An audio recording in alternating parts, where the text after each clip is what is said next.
Hello. Welcome to the Free Bin, the Toledo, Oregon Public Library's podcast. I'm Harrison. I'm Cindy. We are without Sophia today, so we're just going to do a quick one. We got a couple different things to talk about. I've got a topic for Women's History Month. Cindy has a topic for birds. Bird watching, to wrap up our bird stuff. Bird facts.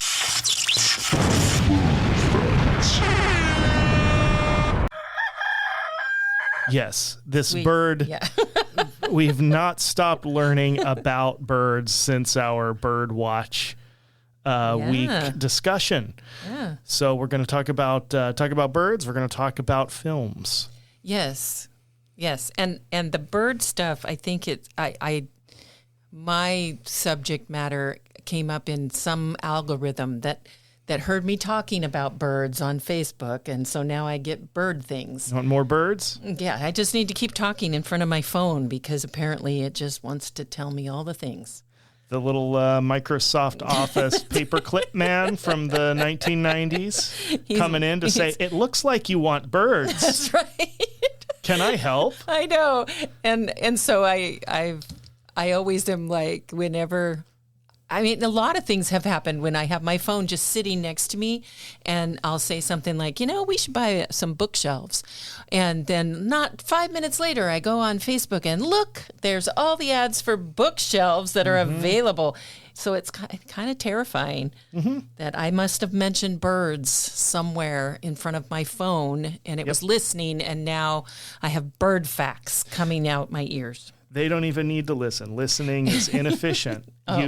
What you did was you searched for birds, or somebody in the same room with you searched for birds on their phone or on other device. Right. And because you were in proximity to somebody who looked that up by location data, that's getting harvested all the time. Running somebody's microphone all the time and trying to parse random audio, that would be useless. But they don't need to, because they collect so much more information about us. They do. In other ways. I know. It's pretty funny. You see every once in a while online, you'll see those things about, like I saw this one where this girl posted a picture or something. She's like, I'm never going to get a driver's license. I'm never going to get a photo ID.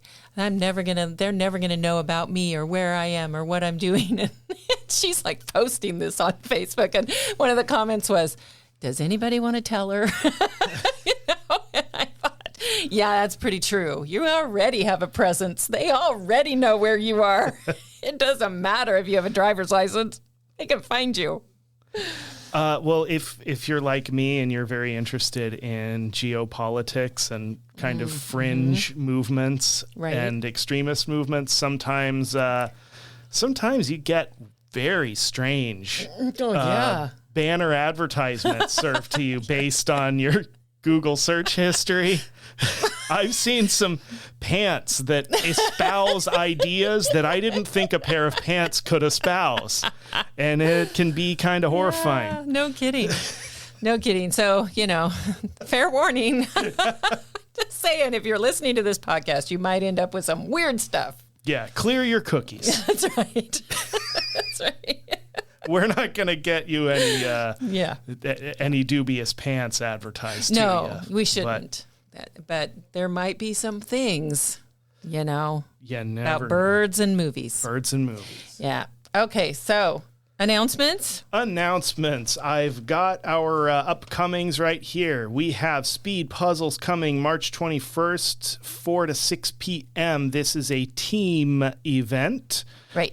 We'll have different divisions for all ages here. Still lots of room on those sign-ups, so come sign up, get some friends together. It's going to be a lot of fun. Yep. There are prizes. That's right. There's always prizes. Sophia's a big, big believer in prizes. Yes, fabulous prizes.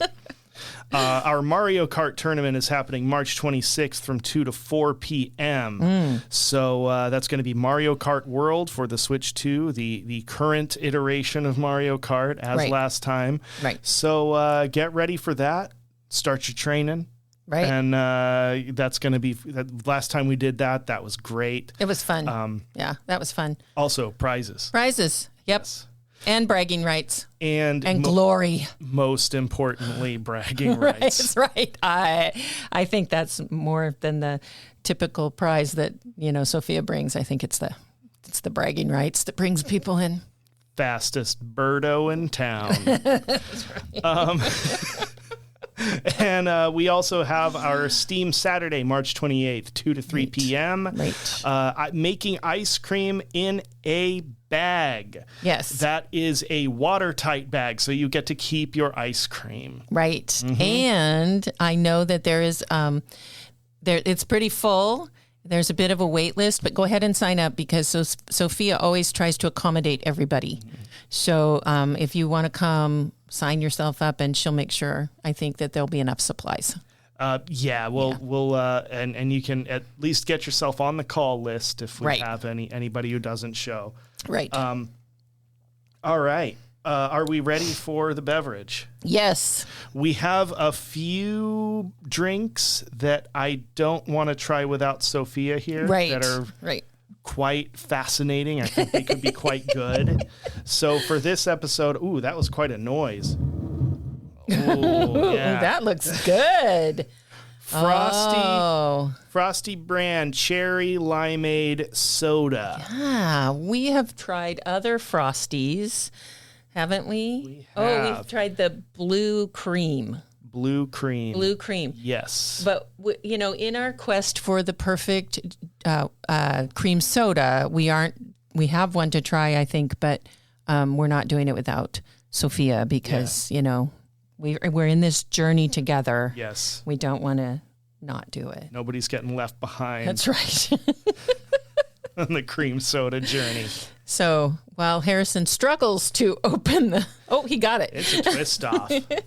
I made sure to check before I left the store. Yeah, so no kidding. I wouldn't have to bring my bottle Maybe we opener. just need to invest in a bottle opener. Maybe. It's a program. I'm really a big fan of cherry limeade. That's I'm going to give you the bulk of the bottle then. Ooh, I get to drink it out of the bottle? Yeah. I mean, we don't need to use a cup on this. We've got a and thing. There's only two of us soda here. is always better out of the bottle. Mm-hmm. Seriously. Oh. It smells like cherries. It does. And lime. A little bit. It smells like a cherry limeade. All right. Cheers. Cheers.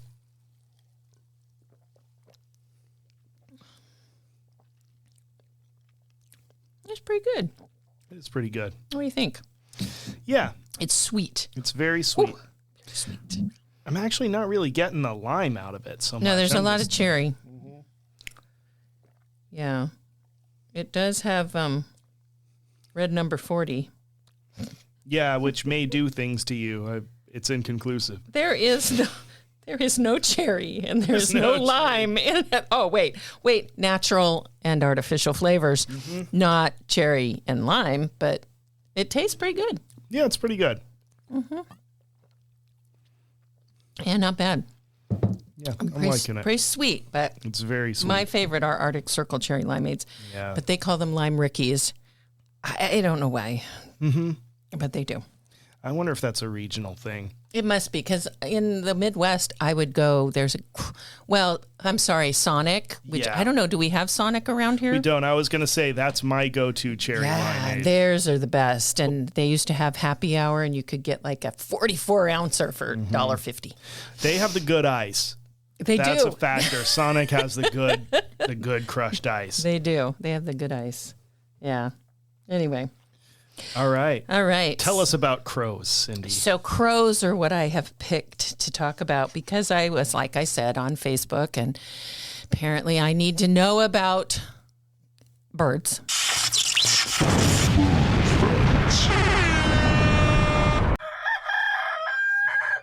And crows are kind of fascinating. And I think I got on some Reddit page because I don't do Reddit, so I think the link took me to Reddit, and this woman was talking about this crow that hung out outside her house and how smart it was, and I think that led me down the path of smart birds. So crows are highly intelligent. And so I have some crow intelligent facts about crows. So I want to make sure that I cover them all. So crows remember you. They don't forget a face. And if you're nice to them, they like you. And if you're mean to them, they come back for you because they hold a grudge. So crows remember the people that they saw, but they also remember the interaction that they had. So whether for good or bad. If you're a friend of the crow community who feeds them, they will come back and bring friends with them and introduce you to them. And then they become devoted to you, or they just follow you around until you feed them. And so they also hold grudges, and crows have been known to recall people who pose a threat to them, but they pass that memory down generationally. So if that second generation, like the babies of the crows that you had a bad interaction with or you tried to harm, they will know who you are too. They tell their kids. They do. See that guy? Like that guy. See that guy? Yeah. They can recognize emotions. This was in a 2016 study by Animal Behavior, found that if they've seen you happy or upset, they might look at your face and understand how you're feeling now. And then they can adjust their own behavior accordingly. That kind of stuff is really interesting to me because they're recognizing a behavior that they themselves don't exhibit, because birds don't emote with their faces typically. They don't have those muscles unless they've got like the, the whatever you call it, feather displays for mating and stuff. But the fact that they can see another animal doing something with its face and know, oh, that means I'm going to tell my kids not to go near. Don't go near that guy. It's just like human parents. See that guy? Yeah. He's not your friend. Like seeing what a dog's tail does, I guess. It's no different. Yeah. So crows are also so smart that in urban environments, they can solve problems. And the problem, like, one of the things they can do is read traffic lights. So they know when a traffic light turns red and when it turns green. They have learned to drop walnuts onto the roads and wait for cars to crack them open. Yeah, I've had them do that. Yeah, and then they wait until the light changes and they swoop down and get the meat of the nut, and then they go back up and they'll drop other ones and wait. And I think that's fascinating because, I mean, how long did they sit on the wire going, okay, now they stop. Okay, how long did it take them to observe that the light makes the cars stop? That to me is pretty fascinating. Scientists are debating. There's some scientists who do not want crows called a murder anymore. So the collective name for a group of crows is murder, a murder of crows. And this group of scientists decided that it's derogatory. It diminishes the crows. It makes them like evil. You know, like you say, a murder of crows. Crows aren't going to necessarily murder you. And so a lot of myth and a lot of stories about crows being like inherently evil. And the one scientist said, birds are just birds.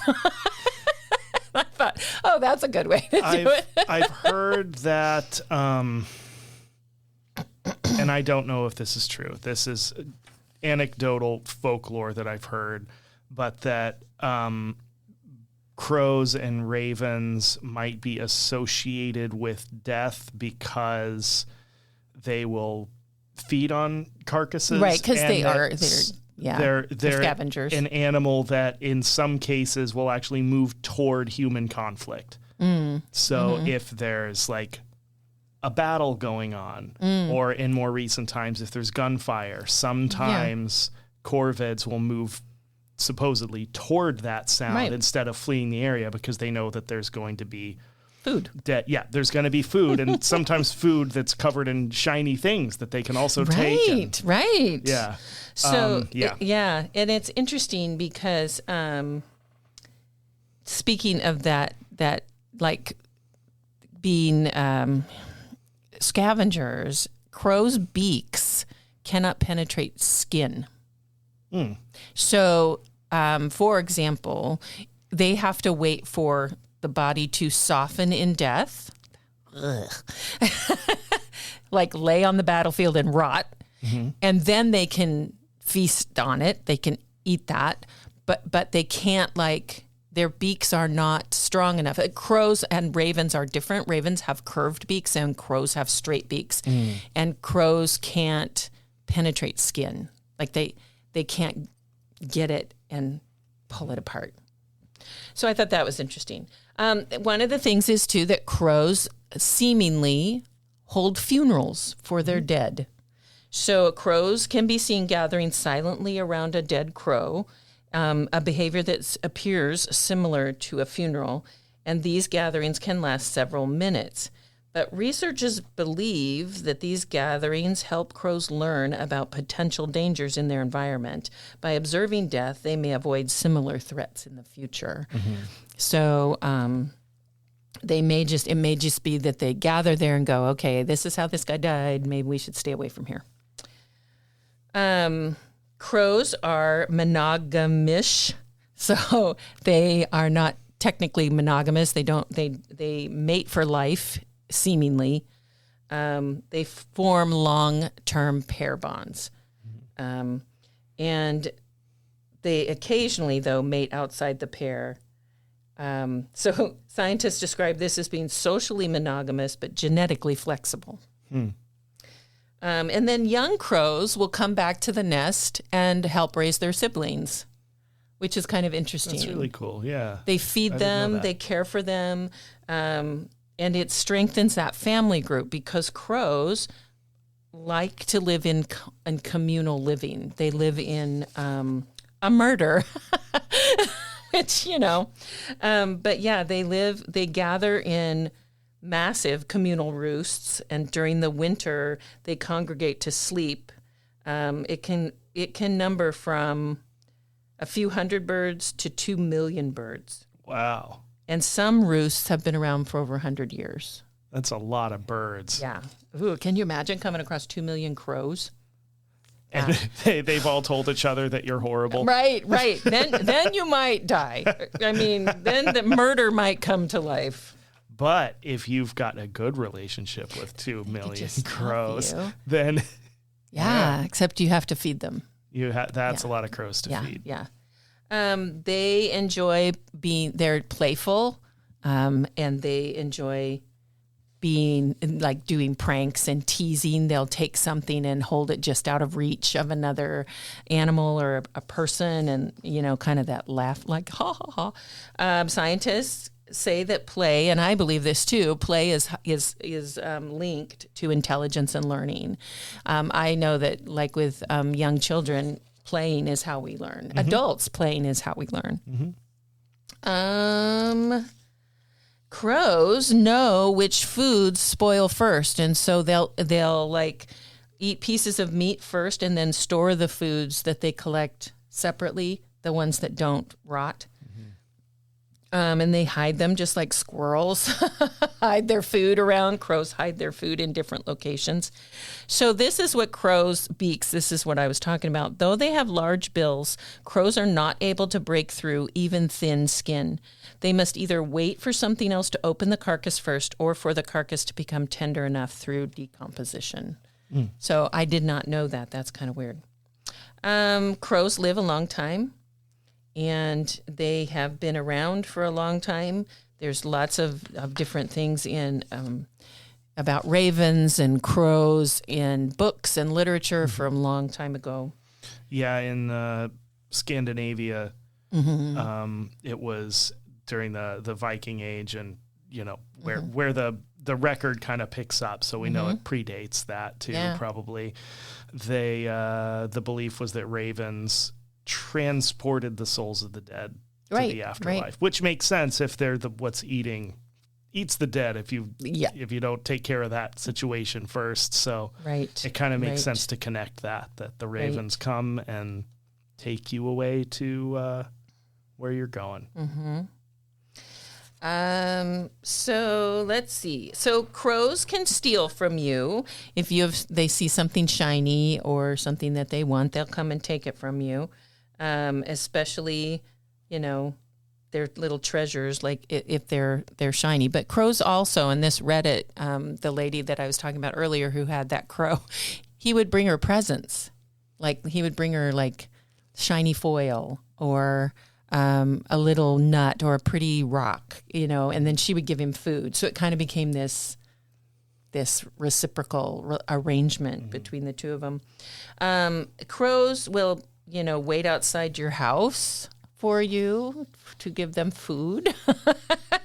They might follow you around, and they will bring their friends with them.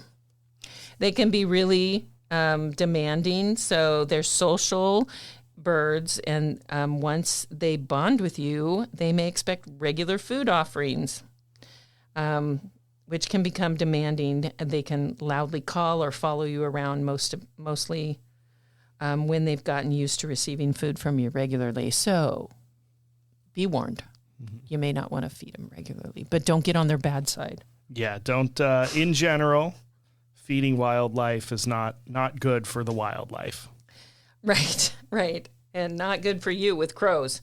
Mm-hmm. They can be aggressive, but mostly it happens when they're protecting their nests. Especially they hate hawks, and they will fiercely fight a hawk. They will dive bomb humans who are getting too close to their young.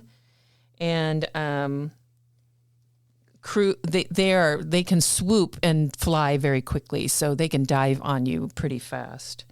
But they're very, very smart, and they're observers. So their intelligence, a lot of it stems from just watching what you're doing, like observing the red and green traffic lights or how the cars stop and start in rhythm. There's a lot of observation going in. And so they'll watch you, and then they'll wait until they decide that maybe you're trustworthy, maybe you're not. Maybe they see you be kind to the dog, so they think you'll be kind to them. And so curiosity will bring them to you, but they are really distrustful unless you offer them something, a treat, and then they'll be a little more trusting. Anyway, they are not afraid to challenge humans and larger animals. They're pretty tough little cookies. And they are good defenders of themselves and their family. Mm-hmm. So I thought crows, I think they're very interesting. I think it's just, they're highly intelligent, which I find to be fascinating. Mm-hmm. Very cool. Yeah. And I found a kakapo cam. Yes. From the New Zealand That's right. Government conservation. Yeah. He's a little boring. Every time I turn him on, she's asleep. She's hatching eggs. Oh, okay. She's busy. She's putting in the hours. You know? She is. She's just laying there. And then the eagle cam out of California, they're hatching eggs too. And so that's kind of fun to watch.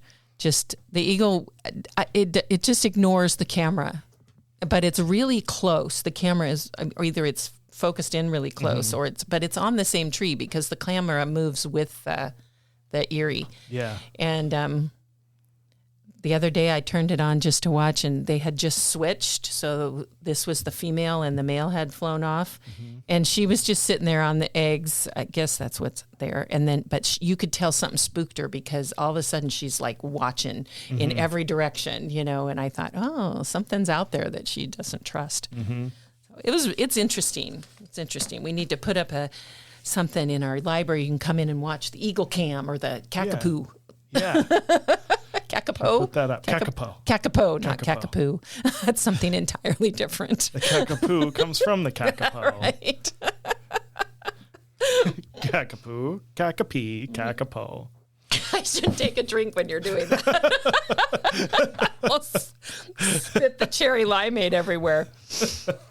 Okay. All right. So what I want to talk about is the early days of the motion picture, and specifically the filmmaker Alice Guy, whose work I was not really familiar with. Yeah.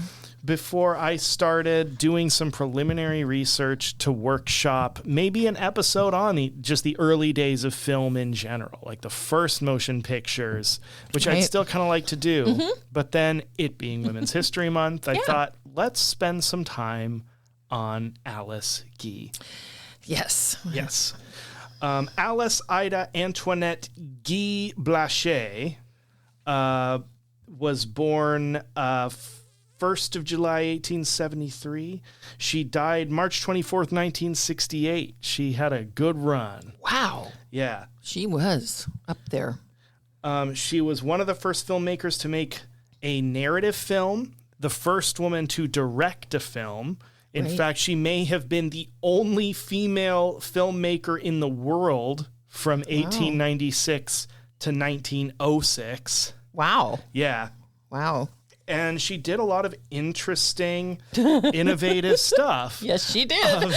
We watched a little bit of her very early work. Yes. We'll get to that. Yeah. She did a lot of stuff also that stands on its own. Yes. But yeah, a very, very interesting person. She had an interesting childhood. Her family kind of moved, and she kind of moved around between France and Chile and Switzerland. And she was at a boarding school from the age of 6 in France. And when her father took her back to France, so she'd already been moving around. Her family was doing a lot of stuff. Right. I actually got a little bit lost in where and why everybody was moving around at this time. But the mother superior, Emily Guerre, at her boarding school is someone that Alice respected immensely, and she called the Mother Superior, quote, a very great lady who wanted to make us strong, accomplished women. Nice. So that's kind of one thing in her childhood that seems to have inspired her to kind of forge her own path forward. In 1894, Alice was hired to work as a secretary for a camera and photography supply company, which was later bought out by Gustave Eiffel, Joseph Vallot, Alfred Besnier. I'm sorry about my French pronunciation. I'm no good at it. And Leon Gaumont. And she worked as secretary there. I lost myself in my notes. And this would become the kind of launching pad for her career as a filmmaker. While she was working as a secretary, she became familiar with the equipment and familiar with the clients of the business.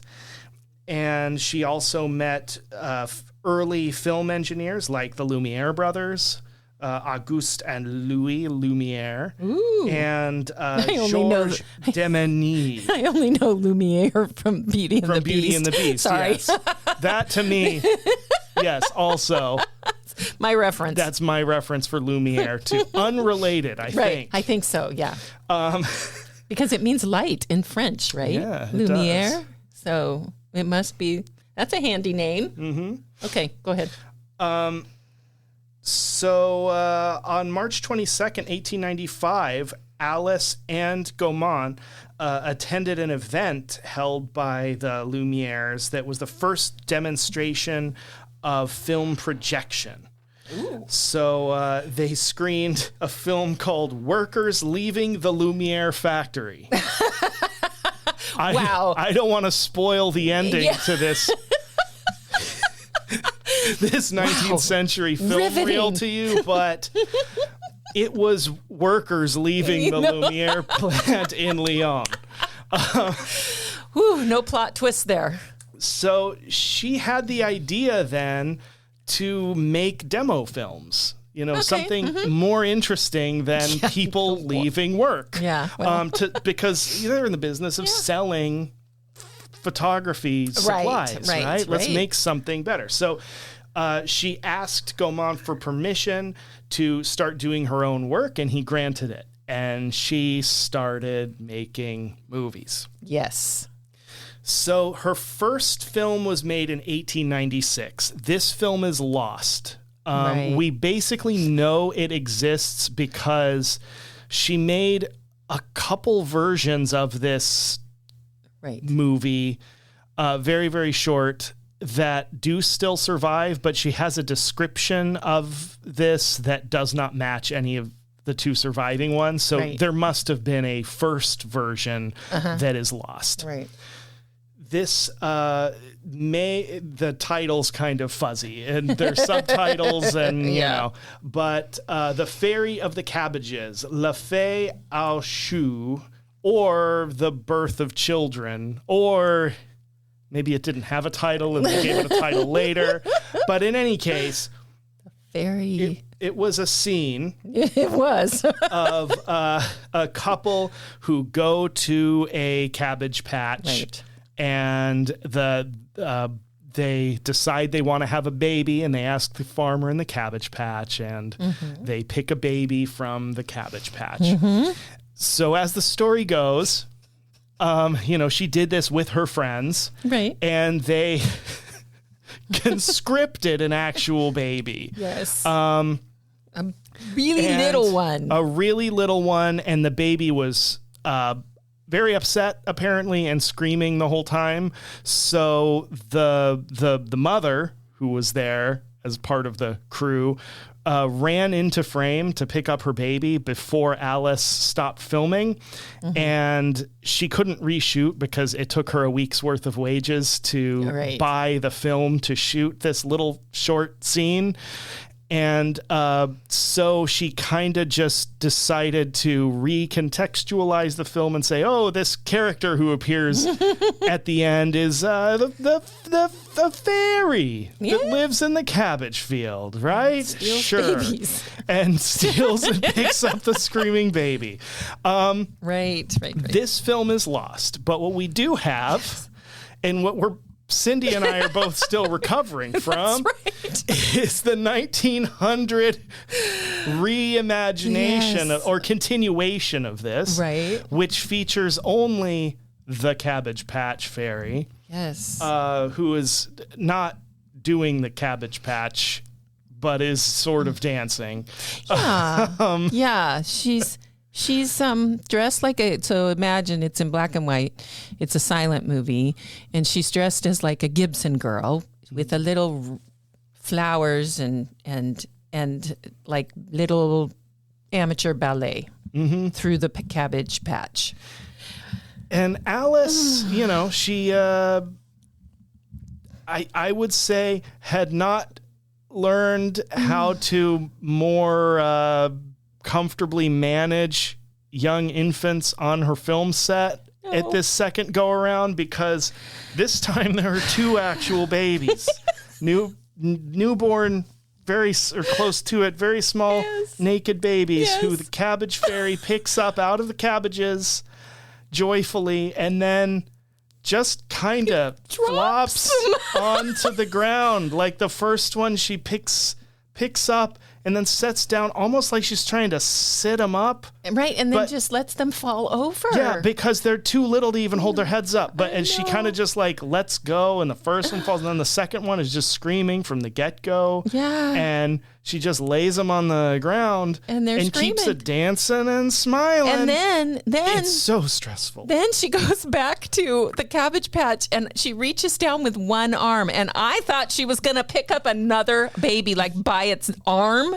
and pull it out. It was a doll. Yeah. But thank goodness. I mean, it was anxiety. I mean, it was awful. When she goes for that doll, and you've already seen her pull up two very distraught babies, and she's handling it like a doll, but you can't see it. So you're like, it's a horror movie at that point. For me, I'm like, but it's real because the babies are really like, they're really, probably cold. It's a documentary footage of something really sad happening. And so I have to say, it's a minute long. I did not enjoy this film. At all. It was like, it was, if you are at all familiar with babies, Yeah. you know that this is horrible for them. Yeah. That they are not having a good time, that this woman has laid them, it looks like in the dirt, Yeah. and the wind is blowing, and these big fake giant cabbages with little doll heads sticking out of them. Yeah. I'd like to know how those babies lived their lives when they were done. Is this like something that was like they would go in a cabbage patch and freak out? And have no memory of Right? No, why am I just here? some guy you met in like 1984, and he's just like they serve him cabbages at dinner, and he's like, I don't reckon I like no cabbages. That's right. Never have, Or never he just will. goes silent, Yeah. and we don't know why. Nobody knows. Nobody but- knows why Peepaw hates cabbages so much. It really is. I mean, it will make you laugh, and I'm sure that the babies were picked up immediately after the filming stopped. But it is very anxiety inducing. You just are like, pick up the baby. And there's And you know, so the thing is, the scene is set. She does her little dance. There's like these rows of cabbages that are giant, and some of them have doll's head sticking out of them. Like, you know, you can't see my face, but it's a doll face, and then she dances her little dance, and then she goes behind the cabbages, leans down, and picks up this screaming baby. Yeah, because you'd think, again, man, it really, now that I'm thinking about it, and yeah, we are laughing, but it's not a fun laugh. I was not laughing watching this. I had my fist in my mouth the first time I watched this. But yeah, it really is kind of a jump scare almost of it's dolls, it's fun, you know, and then she pulls out an actual naked infant, and you're like, oh no, be careful. And like, so she pulls, so you know those babies were back there screaming while they're filming. So imagine the chaos. I mean, really, this lady is trying to dance, the babies are screaming, the dolls are creeping, and the director and the director is like, okay, let's dance some more. Now lift those babies. Here we go. Put them right here in the front on the dirt. So, of course, following the great success of this nightmare we're describing, 2 years later, she did it again. And she made the most part of the filmmaker's personal development, right? Right. She made the most fully fledged adaptation of this, where it's they go to the farmer takes them to the cabbage patch, again, more real babies. But I'll say this, third pass at this story, the babies aren't quite as distraught. Oh, that's good. I still would never handle a baby that way. Right. She's still laying them on like a whatever. Right. But at least they don't seem scared. Well, that's good. That scared. I'm not happy about it. Yeah. This is not one I'm ever going to be in the mood to watch. But she did this at least 3 times. 3 times we think that we know of. Well, you know, she probably went to her friends, hey, can I borrow your baby again? No. Yeah. No, you cannot. And I'm wondering who, for movie number 3, which one of her friends was like, sure. Yeah. Like, let me show you what I did before. Oh, my goodness. Sorry. You're not going to try to run into the shot and help him, are you? Really messed it up the first time. Oh. So, anyway, go on. Anyway, moving on. So this was kind of the start. Yes. Right? This was her start. She was cutting her teeth on filmmaking. She was. Well, yeah. Everybody starts somewhere. So an 1896 newspaper described the film, I think, this would be the first one, as, quote, a chaste fiction of children born under the cabbages in a wonderfully framed chromo landscape. And in wonderfully framed.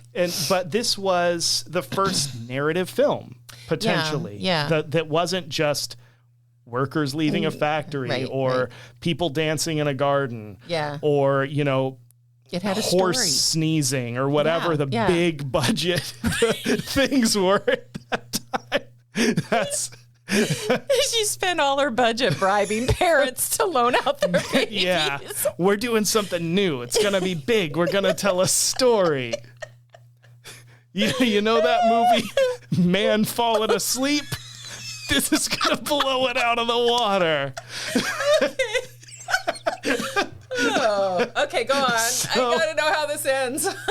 So in 1912, Alice said, quote, "Before very long, every moving picture house in the country was turning out stories instead of spectacles and plots instead of panoramas." Well, that's cool. Yeah. So in 1906... just to see what a big jump we're getting between this still narrative, 1902. In 1906, she made The Life of Christ, a big budget production. It included 300 extras, elaborate sets. It's about 34 minutes long. Again, of course, all of this is very much public domain. You can just find this out there. Go to YouTube.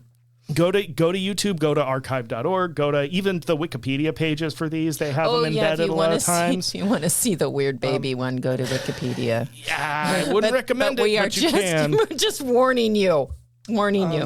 But yeah, this one, 1906, it still looks good. That's pretty amazing. I did not realize that. And she takes it all from the nativity through the... Good for her. Yeah, through resurrection, all of the whole bit. She condenses to 34 minutes. Beautiful sets, costume. Yeah. It really is amazing. Like I did not know people were doing that much like set piece drama stuff at that scale at that time. I'm not as well versed in that period. Most of the stuff I see like pre-1910 is a little more what do you call it? Less spectacular in some ways. Right. But that might just be the movies I end up watching. But I highly recommend that. It's really cool. In 1906, also, she made a really interesting short comedy film called Les Résultats du féminisme. Again, very sorry good about the French. Or The Consequences of Feminism. Oh. It's really interesting, like if you take it in the context of the time. And basically the premise is the gender roles of the time are switched. And the women are out at the bar smoking and socializing and like grabbing on men, and the men are in this sort of enforced domestic role and are not able to really seem not able also to advocate for themselves as depicted in scenes. And it's played as comedy, but it's interesting because it works at different levels, right? You've got your surface level of, we're switching the current social order, right? But also you can't recognize the absurdity of what's going on there without recognizing that it is exactly it's a parody, but it's depicting the actual social situation. It's just the roles are switched. And it's interesting how that must have played to like a male audience of like, wouldn't this be hard? Yeah. And then you can't really acknowledge that without acknowledging, this is kind of the norms. It's interesting because it works at different. It's a fascinating film. I'd recommend watching it and looking at it also just in the context of the time of what the roles were at the time, and it's just really interesting. I recommend watching it. And that was in when 1906. She was busy that year. She was busy. Same year she made The Life of Christ. Yeah, and she made this. And that was kind of towards the beginning of the suffrage movement for women's rights. I would need to look at because 1916, I think, was when. I don't know. You'd have to check that, but it's interesting because there was a lot of that recognition and women who were able to not necessarily be married or were with a a spouse that was okay with that kind of independence, really started to move forward in that movement. Yeah. Feminism and suffragettes. Yeah. And it's worth, it's worth watching this film, and also, worth looking into the social context of the time to really understand where she was coming from and what was going on and about to be going on too. Yeah. And in 1912, she made another comedy called A Fool and His Money. It's short also. And it's the first movie with an all-black cast. And I watched this one. It holds up. Yeah. Pretty good. It's just a solid, short, silent comedy about a guy who makes a lot of money and then loses all his money, and it all wraps up in just a few minutes if you got time to spare. That's the great thing about super early silent films like this. They're short. Is a lot of them are just, they're shorts. Yeah. But she directed a lot of films over her career. I just wanted to highlight a few that are kind of interesting for their own reasons. Right. I highly recommend looking at her stuff. A lot of it is public domain now. And I feel bad I wasn't really super aware of her work prior to this. And I do want to do a longer episode on the development of motion pictures from the 19th century onward. But she was an interesting character. Yeah, she was. And a pioneer. I wouldn't let her watch my kids. No. No, we've already opted for that. We're not going there. Although, at least in the life of Christ, the baby got to stay with Mary.